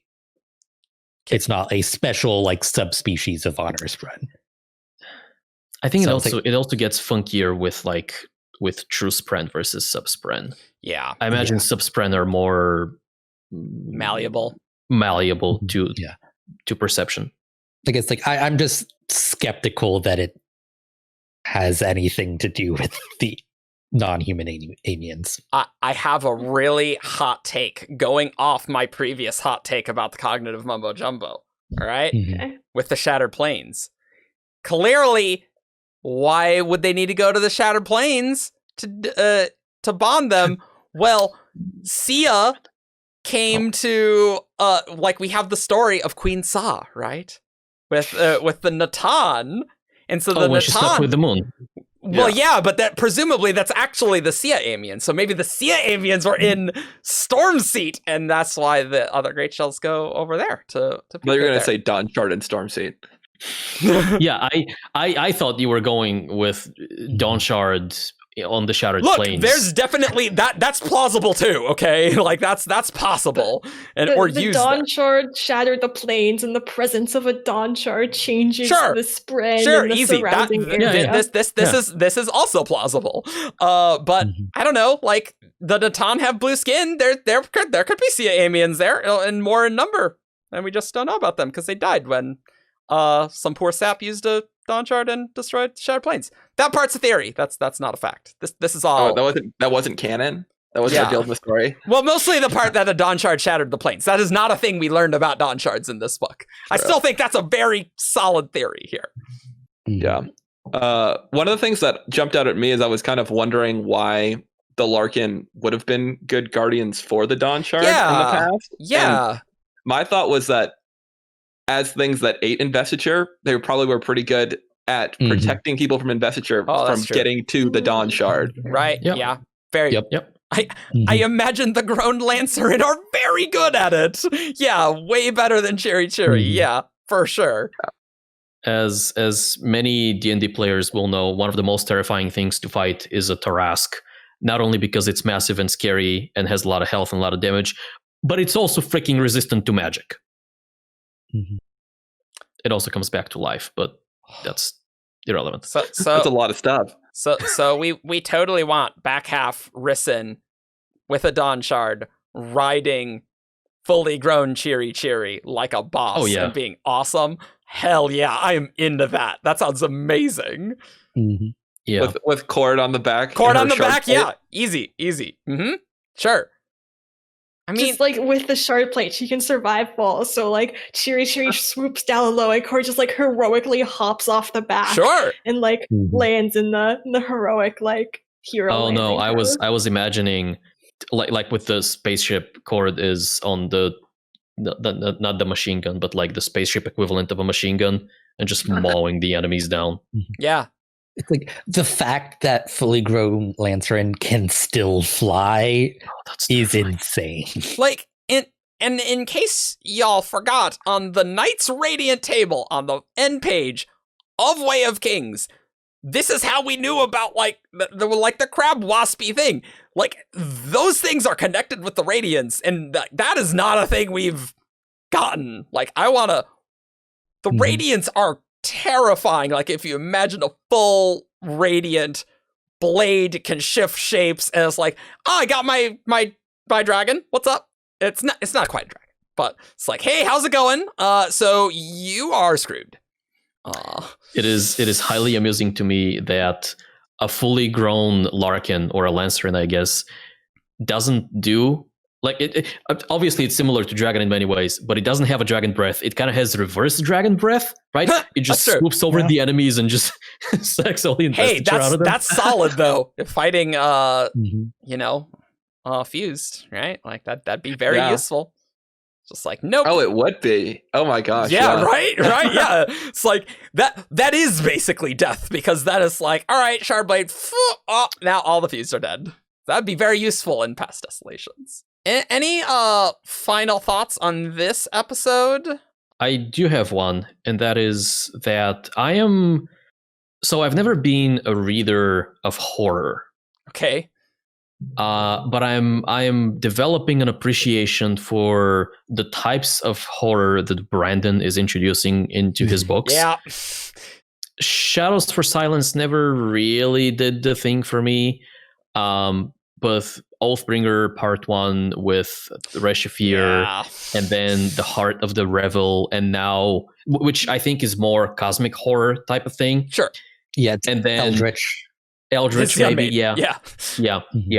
And then with this book, like I have such a like there are two images of the Sleepless that are just burned into my brain, and one of them is like chapter 6 or whatever, when Nick Lee goes in the cabin and just like his entire body just relaxes, and then he can feel the cold breeze going like because everyone's been outside on a hot day and like they felt the cold breeze on their skin. But it's like insides. It's like all, everywhere, like in every cell. Like, yeah, it's creepy. And the other one is near the end when they're doing the negotiation, like, well, just before the negotiation, And so Nickley is reaching for them, and like his body and his face are disintegrating, and like half of his face is gone, and there are like cremlings just moving around in there, and like I hate it and I love it. It's great. Aren't you guys all excited for other Sleepless on other planets doing crazy stuff, but they can't imitate humans? But it's like, have we seen them, Brandon? I don't know. Have we? I just keep thinking, like, are there spiders in any other Cosmere book? And then I'm like, that's probably not what I should be thinking of. It's not the best path. I'm just wondering, like, how do they interact with people if they're not imitating humans? I kind of feel like they don't. Like, I think they might kind of just live, like, generally they're kind of an independent society on most places wherever they are. I mean, that adds... At least for now. That almost adds, like... I don't know if they're on Scadrial, but, I mean, get a swarm, it doesn't seem that hard to do or something. I don't know. But... I kind of love the idea of, like, in Threnody, in, like, all the areas where humans, like, can't really travel because of the shades and stuff. Like, there are these little tiny bug-like people, just, like, who have, like, a full society there. Yeah, like, it adds to the cosmic horror, or just the horror aspect. I shouldn't say cosmic horror. If there's a group of sapient creatures that you can't interact with, like, easily at all, right? Like, if one got on Scadrial, how the hell are they talking with it at all? Like, it's just like, oh, I'm fighting this mass, and it's clearly intelligent and, like, doing crazy stuff. That is genuinely terrifying. Yeah, because, like, the swarm can understand the humans. Yeah, it's just exactly. The humans can't understand the swarm. That's really scary, so... Yeah, I definitely think that the non-Rasharan Sleepless are probably... Like, they're probably, like, less familiar with interacting with mortals even than the Sleepless on Rashar are. So I feel like they're going to be, like, even harder to kind of have common ground with. You know what I mean? Like, that's just a very different experience. It almost feels like maybe the Sleepless on Roshar were more like, given the desolations and the dire straits of things, that they were like, yeah, we will fight. We will fight. Whereas the other Sleepless are like, I don't care. What are you going to do to me? Right? Like, I think that's a plausible reason why they're like, yeah, I should probably, like, actually interact with some humans, I guess. Yeah, the fate of Ashen, I think, is a very convincing argument that maybe you can't just ignore what the humans are doing in here because they have so much power. Yeah. Yeah. I guess if they blow up the whole planet, they will definitely get you no matter how many hordelings you have. That's true. Yeah. It seems pretty serious here, especially when Dawnshards are involved. Any other thoughts on this? This actually turned out to be really solid. Yeah. I got two final thoughts before I go. Things we didn't have time to talk about that I thought were awesome. Yeah. Whatever Rock can do, or whatever the Spren are doing, where he's able to do odd, strange, temporary bonds with Spren that let him pull a bow or let Cord and Risen get to the bottom of the ocean faster. Like, that is just completely out of nowhere and very interesting. Yeah. Give me Horn Eater, please. Yeah. And then the other one was whatever was going on with that weird ghost roar we got from those Larkin skulls, because I'm calling Larkin cognitive shadows. They spent their whole lives sucking up investiture. I bet they're hanging out in the cognitive realm. That's actually true. They would stick around a lot. All right. Okay. Wow. That's terrifying. And I feel like they wanted Risen to get the Dawnshard. Like, they're the Guardians. They had a Guardian go with Risen, and somebody had to have communicated with the Taina that they were going to take what remained of the Larkins. And, all of this is plausible. Yeah. That's my crack theory. Yeah. One thing we didn't mention is we did get confirmation of what happens when trans radiants that's super trans. cool. Like, they transition. And Brandon's talked about this, but the Reshi King, like, super cool. Great to see that. And 2 Dustbringers now. So there you go. Double the Dustbringers. Double. Going off of David's first thing of Rock's craziness, Rock is Unkalaki. Unkalaki have Singer blood. Singers form symbiotic bonds with Spren. Like, is this some, like, residual form thing? We never know. We didn't even talk when we mentioned Cord about her being one of the Sighted, and the Sighted. Yeah, I was just thinking that. Yeah. So much stuff in this book. Yeah. I don't think that's as big of a deal as. So I don't think all of the Unkalaki can do that. No, I feel like it's only the sighted. Yeah, it's only the sighted. Yeah, I agreed. And I agree that it's probably some kind of like weak temporary friend bond that we are looking at here. So similar to how the singers can fully bond with some kind of a spren and then assume a different form, maybe the sighted can gain different benefits for a short period of time. Yeah. And it's like the fact that that's a known thing that the Aimians know about. Yeah, it's like, the the Aimians sighted. know about a lot. Like he of has things. like regret about killing one of the sighted. Yeah, like but they also literally know like Cord's family. Like they know so much stuff. They're watching. I mean, yeah, they might know Cord's family like very directly, you know. Well, it's not so much that they know that they find it important, is what I'm trying to get at. Oh yeah. It's interesting to see because the novella after Rhythm of War, but before book 5 is Horneater.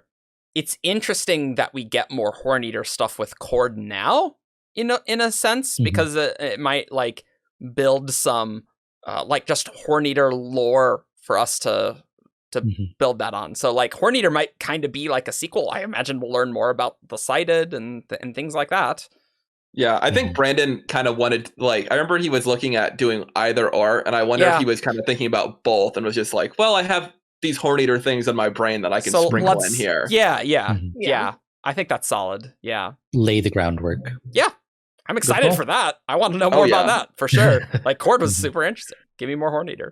Okay, wow. Somehow we managed to get through this part of the podcast without talking too in depth about the Dawnshard itself. And it wasn't too weird. So, wow, give us a gold star because we didn't know how this would actually go in practice. I had faith in us. In reality, the way we avoided talking about the Dawnshard was by completely avoiding the Dawnshard. That is true. We did do that, yes.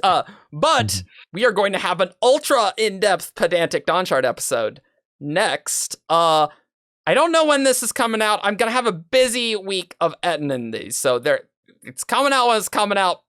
Before Rhythm of War. I'm gonna work as fast as I can to get these 2 Dawnshard episodes out this week. So that's what I'm gonna be doing when I have any spare breathing moment. So that's what I'm doing.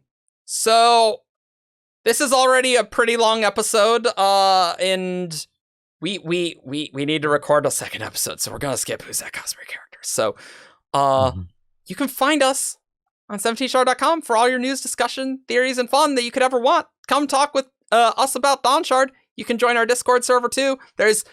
I did kind of forget how busy release day is for discussion, and I was like, holy crap, there's so much conversation all the time. And like, I knew it would be crazy, but like the 17th is going to be ridiculous. Even with slow mode on the chat, it didn't really matter because like slow mode only limits a single person from like spamming essentially. But when you have 20 people typing all the time, it's a lot of messages. Yeah, but we got new Cosmere, everyone. We got a lot to talk about. We're just getting our feet in the water. And that's kind of thing. You can subscribe to us on YouTube, like, comment below. No Rhythm of War spoilers in the comments below. Let's keep it Dawnshard only. And if you like our stuff, support us on Patreon. That'd be awesome. But it's a fun time to be a fan. November, this is awesome. And if you haven't bought Dawnshard, it'll be there soon. So hopefully you have listened to this whole thing. not having read Dawnshard, but anyway, you'll be able to buy it soon. So we'll see you all next time. Bye. Also, check out our interactive Roshar map. Yep. Roshar.17shard.com. Click on Aimia. There's not much info on Aimia there. One day. But a lot of people were clicking there. Yeah, that's true. Yes. We have analytics now. Bye.